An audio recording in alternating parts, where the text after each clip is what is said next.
No domingo do dia 7 de dezembro de 1941, aconteceu o histórico ataque japonês à base estadunidense de Pearl Harbor. Sem qualquer aviso prévio, os japoneses atacaram os militares inimigos com aviões e, por isso, fizeram com que esse fosse um dos mais importantes acontecimentos da Segunda Guerra, o Dia da Infâmia. Por que eles fizeram isso?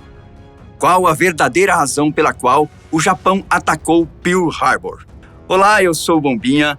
Seja bem-vinda e seja bem-vindo a mais um vídeo do quadro Real História do canal Fatos Desconhecidos.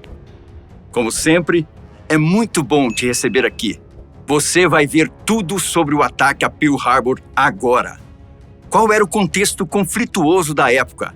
E, principalmente, por que é que os japoneses atacaram os estadunidenses que estavam neutros até o momento?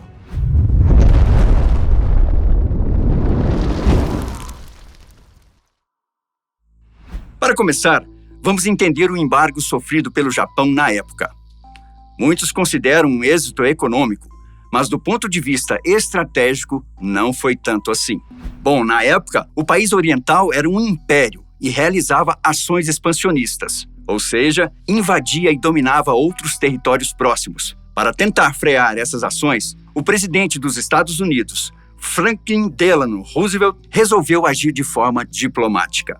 Assim, aplicou limitações econômicas ao Japão. O objetivo era enfraquecer o país para que desistisse das invasões. A economia da Terra do Sol Nascente foi fortemente impactada. No entanto, o objetivo dos Estados Unidos não foi atingido. O Japão resolveu contornar a situação não de maneira diplomática, mas sim por um modo militar. Se analisarmos bem, é um pouco semelhante ao que os Estados Unidos fazem com a Rússia atualmente. Bom, mas vamos voltar um pouco no tempo. O Japão começou um novo período imperial no ano de 1867 e, após se desvencilhar do feudalismo, experimentou um forte crescimento. A modernização e a industrialização no país levaram o Japão a se tornar uma potência não só asiática, como também mundial. Seu poderio militar, é claro, não ficou atrás. Os japoneses conseguiram derrotar a China e a Rússia em conflitos particulares. Ficaram do lado vencedor na Primeira Guerra e conquistaram a Coreia, Taiwan, uma parte da China e várias outras ilhas. Já a questão industrial na Terra do Sol Nascente foi diferente daquela na maioria dos países ocidentais. Nações como o Reino Unido e os Estados Unidos tinham muitos recursos naturais em seus territórios para poderem aproveitar. O Japão, entretanto, não contava com muitas fontes energéticas, minerais ou com muita terra fértil. Faltava petróleo, carbono e até o ferro para a fabricação de aço. Então, sua indústria dependia muito de importações que vinham de vários países, sendo um dos principais deles os Estados Unidos. Por isso, havia uma certa dependência econômica do Japão para com a terra do tio Sam. Em um primeiro momento, essa parceria não impediu o país imperial de continuar suas políticas expansionistas. Por volta de 1904 e 1905, o Japão derrotou a Rússia em uma guerra e, por isso, o presidente estadunidense Theodore Roosevelt precisou mediar a paz entre eles, a fim de que ambos lutassem do mesmo lado durante a Primeira Guerra Mundial. O Japão até assinou o Pacto de Paris em 1928, com vários outros países. No documento, as nações diziam que não usariam mais a guerra como instrumento de política nacional. Obviamente, o pacto não durou muito tempo. O relacionamento entre os Estados Unidos e o Japão começou a se deteriorar nos anos 30, à medida que os orientais se tornavam cada vez mais autoritários e militaristas. Em 1931, conquistaram a Manchúria, território no leste da Ásia. 6 anos depois, estavam no meio de um grande conflito com a China. Os problemas já começaram aqui, pois um navio americano que evacuava civis durante essa guerra foi atacado pelas tropas japonesas. Esse ataque, junto com as constantes ações expansionistas, resultaram numa opinião pública ruim por parte da população estadunidense. O resultado foi os embargos econômicos aplicados. Em 1938, o país incitou as empresas nacionais a restringir suas exportações militares para o Japão. No ano seguinte, os Estados Unidos declararam que iriam se retirar do tratado comercial firmado pelos dois países 28 anos antes. Entrou em vigor uma lei de controle das exportações que contribuía para o bloqueio de materiais de guerra para estrangeiros. Por causa disso, o Japão ficou sem combustível para seus aviões e sem matéria-prima para produzir o aço, que é vital para a construção de navios e para a fabricação de armas. A situação ficou ainda pior depois que o país invadiu a Indochina francesa. A medida tomada pelo governo estadunidense foi congelar os ativos financeiros japoneses em território americano. Não bastasse esses bloqueios por parte dos Estados Unidos, outros países também começaram a dificultar a vida econômica do Japão com outras medidas. O país oriental chegou a perder aproximadamente 75% de seu comércio exterior e ficou quase completamente sem suprimentos de petróleo. O combustível que o país já tinha era o suficiente para o funcionamento da nação e para a manutenção da guerra na China por apenas 18 meses. Depois disso, os veículos e outros equipamentos ficariam totalmente sem combustível.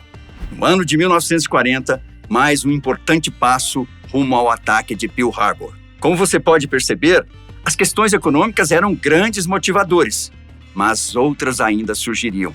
O Japão firmou o Pacto Tripartite com a Alemanha e a Itália, formando o chamado Eixo. Ou seja, os japoneses estavam aliados a Hitler. Depois de um ano, para apaziguar um pouco as coisas, União Soviética e Japão firmaram um pacto de neutralidade que acalmava os ânimos entre as duas nações. Isso foi até positivo para o Império de Hirohito, que pôde focar suas forças militares em outros territórios. A diplomacia do Japão tentava reverter os embargos dos Estados Unidos, mas os estadunidenses afirmavam só ceder se a China deixasse de ser ocupada. Estava complicado para os japoneses. Ou cediam à vontade dos Estados Unidos ou buscavam dominar mais territórios em busca dos recursos naturais que precisavam. Bem, a gente sabe qual opção escolheram no final. A situação estava tão tensa que até mesmo o embaixador dos Estados Unidos no Japão, Joseph Grew, afirmou que era possível que os japoneses realizassem um ataque. O país asiático não podia se dar ao luxo de fazer uma ofensiva em grande escala contra a nação norte-americana, mas um ataque rápido e de surpresa poderia ser efetivo. Então, 353 aviões, em 7 de dezembro de 1941, atacaram a base havaiana de Pearl Harbor por volta das 7h48 da manhã. 16 embarcações, o que incluía 8 encouraçados, foram afundadas, ou no mínimo danificadas. 188 aeronaves foram destruídas e mais de 2.000 estadunidenses morreram no ocorrido. As baixas para os japoneses foram mínimas e incluíram 29 aviões destruídos, 4 mini-submarinos afundados e 64 mortos. Até aquele momento, não havia sequer chegado para os Estados Unidos qualquer declaração de guerra. O ataque foi essencialmente surpresa e, por isso, tratado pelo presidente Roosevelt e pelos americanos como extremamente covarde. O dia foi chamado de Dia da Infâmia. Posteriormente, a ofensiva foi considerada como um crime de guerra por parte dos japoneses. O planejamento do ataque foi feito pelo almirante Isoroku Yamamoto e aprovado pelo primeiro-ministro Hideki Tojo. A operação também passou pelas mãos do imperador Hirohito, que não se mostrou tão passivo assim como muitos dizem. Essa visão foi divulgada e mantida pelos Estados Unidos, que queriam vender o imperador como vítima e, consequentemente, dizer que ele era a única esperança daquela nação corrompida. Segundo publicação do jornal japonês Yomiuri Shimbun, em 2018, o imperador estava tranquilo e nada abatido depois de apresentarem os planos a ele. O arquivo comprovava que Hirohito aprovou a ofensiva Pearl Harbor, que seria o pontapé para a terra do Tio Sam entrar na Segunda Guerra Mundial. A reunião entre o ministro Tojo e o imperador teria sido exatamente um dia antes do ataque. O exército, o governo e o imperador haviam decidido recorrer às estratégias militares para resolver a situação, abandonando a ideia de utilizar a diplomacia. Especialistas afirmam que Tojo era um burocrata, incapaz de tomar suas próprias decisões. Por isso, recorreu ao imperador nessa situação. Se o monarca não fosse contra, o primeiro-ministro prosseguiria e assim o fez. Essa falta de liderança política Com o primeiro-ministro, o exército e o imperador jogando a responsabilidade um para o outro, pode ter sido um dos grandes fatores que culminaram no ataque a Pearl Harbor. A história acabou muito diferente para cada um deles, por conta da manipulação de informações. Hideki Tojo foi sentenciado à morte em 1948, quando foi enforcado. Já o imperador Hirohito seguiu sua vida até morrer em 1989 por conta de um câncer. Até hoje, muitos pensam que ele não teve qualquer participação, mas agora sabemos que isso não é verdade. O sangue dos soldados mortos em Pearl Harbor também estava em suas mãos. Portanto, podemos ver que questões econômicas, políticas e até de liderança resultaram no ataque japonês que entraria para a história. O resultado, os Estados Unidos entraram na Grande Guerra quando ajudaram a derrotar não só os próprios japoneses, como também a Alemanha nazista e a Itália fascista. É sempre importante relembrarmos a história, já que é o melhor jeito de evitarmos que ela se repita. Ainda mais no tempo em que estamos, com uma guerra acontecendo neste momento. Você acha que os Estados Unidos fizeram certo ao entrar na guerra após Pearl Harbor? Se o Japão tivesse aceitado as condições estadunidenses, teria sido tudo diferente? Deixe aqui nos comentários sua opinião. Eu fico por aqui. A gente se vê nos próximos vídeos. Tchau!